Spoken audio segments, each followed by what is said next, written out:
हम तुम्हारे साथ हैं। राष्ट्रवादी पार्टी जिंदाबाद, राष्ट्रवादी पार्टी जिंदाबाद। शरद पवार साहब राजीनामा, शरद पवार साहब राजीनामा, राष्ट्रवादी पार्टी जिंदाबाद। शरद पवार तुम आगे बढ़ो, हम तुम्हारे साथ हैं। शरद पवार तुम आगे बढ़ो, हम तुम्हारे साथ हैं। शरद पवार साहब राजीनामा, वापस लो, वापस लो, शरद पवार जी राजीनामा, वापस लो, वापस लो, शरद पवार साहब राजीनामा, वापस लो, वापस लो। आप सबसे खास तौर से मीडिया के लोगों से मैं यही गुजारिश करना चाहता हूँ कि आप या हमारे जो लीडर जनाब शेख आसिफ साहब, हम सारे कार्यकर्ता, राष्ट्रवादी सेल के तमामी जिम्मेदारान जो यहाँ पर अनामती धरना आंदोलन और जो एहतजाज कर मैं अपनी बात खत्म करना चाहता हूँ। शरद पवार साहब राजीनामा, शरद पवार साहब राजीनामा, राष्ट्रवादी पार्टी जिंदाबाद, राष्ट्रवादी पार्टी जिंदाबाद। शरद पवार तुम आगे बढ़ो, हम तुम्हारे साथ हैं। शरद पवार तुम आगे। पूरा मुल्क देख रहा है कि मुल्क के अंदर इस तरीका से सत्ताधारी पार्टी सेकुलरिज्म का एक दुरुपयोग कर रही है। मुल्क की एजेंसी CBI है, ED है, इन जैसी एजेंसीज का विपक्ष के नेताओं के साथ गलत इस्तेमाल किया जा रहा है और विपक्ष की आवाज़ को दबाने की कोशिश की जा रही है। मुल्क के अंदर अल्पसंख्यक के साथ जिस तरीका से अत्याचार किया जा रहा है, आज ये हुकूमत ने झूठ बोल करके इक़्तिदार के ऊपर काबिज हुई, बहुत सबसे बागात दिखाए, 2 करोड़ रोजगार दिए जाएंगे और भी इस तरीके की अच्छे दिन आने वाले हैं। बहुत ढेर सारी ऐसे झूठ फसाद बातें करके इक़्तिदार के ऊपर हासिल इन लोगों ने कब्जा किया। आज ये कहते हैं कि गरीबी मिटा दी जाएंगे। मैं इनसे सवाल करना चाहता हूँ कि गरीबी को मिटा देने की बातें सिर्फ बातें हैं जो खुद दौलत के भूखे हैं। गरीबी क्या मिटाएंगे? गरीबों का लहू तो आपकी कारों का डीजल है।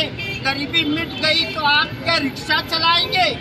इस तरीके के हालात मुल्क के अंदर पैदा किए जा रहे हैं। आज विपक्ष की मजबूत पार्टी को और सेकुलरिज्म की आवाज़ को दबाने की कोशिश की जा रही है। बहुत अफसोस के साथ आज ये खबर देनी पड़ती है कि बॉम्बे के अंदर यशवंतराव हॉल के अंदर आज जिस वक्त NCP की शरद पवार साहब की मौजूदगी के अंदर एक बड़ा कार्यक्रम वहां पर आयोजित किया गया था। वहां पर शरद पवार साहब ने पार्टी से रिजाइन देने का और इस्तीफा देने का फैसला सुना दिया है।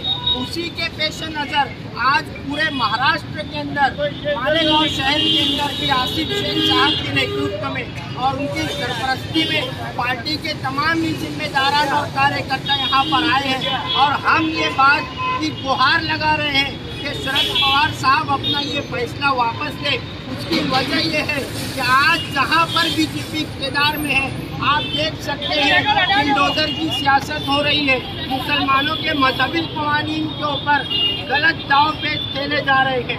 ST, SC और OBC जैसे लोगों को ख़त्म करने की साजिश की जा रही है। मुल्क के प्रधानमंत्री कहते हैं कि कपड़ों से पहचान लो और इस तरीके के हालात बनाए जा रहे हैं। हम ये चाहते हैं, महाराष्ट्र की जनता ये चाहती है कि बुलडोजर जैसी सियासत से, कानून का उल्लंघन करने वाली सियासत से महाराष्ट्र पाक रहे और महाराष्ट्र के अंदर सेकुलरिज्म की सबसे बड़ा चेहरा, सबसे बड़ी दीवार अगर कोई था तो वो शरद पवार साहब थे। पूरा मुल्क जानता है, रोज रोशन की तरह ये बात आया है।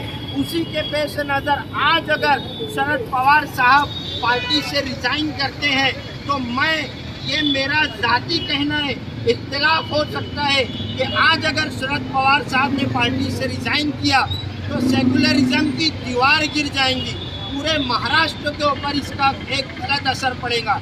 हम ये डिमांड करते हैं, हम चाहते हैं कि शरद पवार साहब अपना ये फैसला वापस ले और पार्टी के ही अध्यक्ष रहे और रह करके अब तक के उन्होंने जितनी भी सेकुलरिज्म के ताल्लुक से और देश के हित में, अल्पसंख्यक के हित में जितना भी काम किया है, आगे भी वो इसी काम को करते रहे। उसी के पेश नज़र आज मालेगांव राष्ट्रवादी कांग्रेस पार्टी के सदर आसिफ शेख साहब की सरपरस्ती में हम लोग यहाँ पर आए हैं और हम लोग ये डिमांड करते हैं, जाहिर बात है इस तरीके के अगर हालात बनेंगे तो उसका असर पूरे मुल्क के ऊपर पड़ेगा, ख़ास तौर से महाराष्ट्र के ऊपर पड़ेगा। और हम ये नहीं चाहते, इसीलिए हम ये चाहते हैं कि शरद पवार साहब पार्टी के सदर रहे और सदर रह करके ही वो काम करते रहे राष्ट्रवादी पार्टी। या ठिकाणी आपल्या पक्षाचे शहर जिल्हाध्यक्ष, माजी आमदार, आपले सर्वांचे नेते आणि आसिफ शेख साहेब यांच्या नेतृत्वाखाली जमलेले सर्व माझे राष्ट्रवादी प्रेमी, राष्ट्रवादी काँग्रेसचे सर्व बंधू आणि भगिनी, खरोखरच आज पवार साहेबांनी जो निर्णय घेतलेला आहे पक्षाध्यक्षपदाचा राजीनामा या पाठीमागे काय कारण आहे त्याच्या खोलापर्यंत जाण्याची तरी गरज आहे। कारण ही जी भारतीय जनता पक्ष आहे या पक्षाने हे जे कुबाड संबंध भारत देशामध्ये रचलेला आहे, कुठेतरी इतर पक्षांना संपवण्याचं काम आपण बघितलं असेल की राहुल गांधींवर पण असंच केलं। राहुल गांधींनी एवढेच बोलले होते की कोई समोर येतो तो मोदीच असतो का, एवढं बोलल्यावर त्यांच्या विरुद्ध केस दाखल केली। नुसती केसच दाखल केलं नाही तर त्या केसचा निकाल सुद्धा त्या न्यायाधीशाकडून लावून घेतला। ये हर तबके के लिए मुसीबत की घड़ी है। ऐसे हालात में किसानों के लीडर, मुसलमानों के लीडर, सुनारों के लीडर, हर तबके की नुमाइंदगी करने वाले लीडर ने आज इस मुल्क को इस्तीफा दे दिया। ये आपके लिए, हमारे लिए, हम सब के लिए एक सोचने का मुकाम है कि मुल्क को किस तरफ जा रहा है। आज पवार साहब को मुसलमानों के ऊपर सबसे बड़ा अगर कोई एहसान है तो मैं आप लोगों को ये बता देना चाहता हूँ कि मुल्कों के अंदर जब चारों तरफ बम धमाके हो रहे थे, ऐसे हालात में मुसलमानों की तरफ उंगली उठाई जा रही थी। पूरा मुल्कों का हालात इस तरह थे कि मुसलमानों को दहशतगर्दी का लक़ब दिया जा रहा था।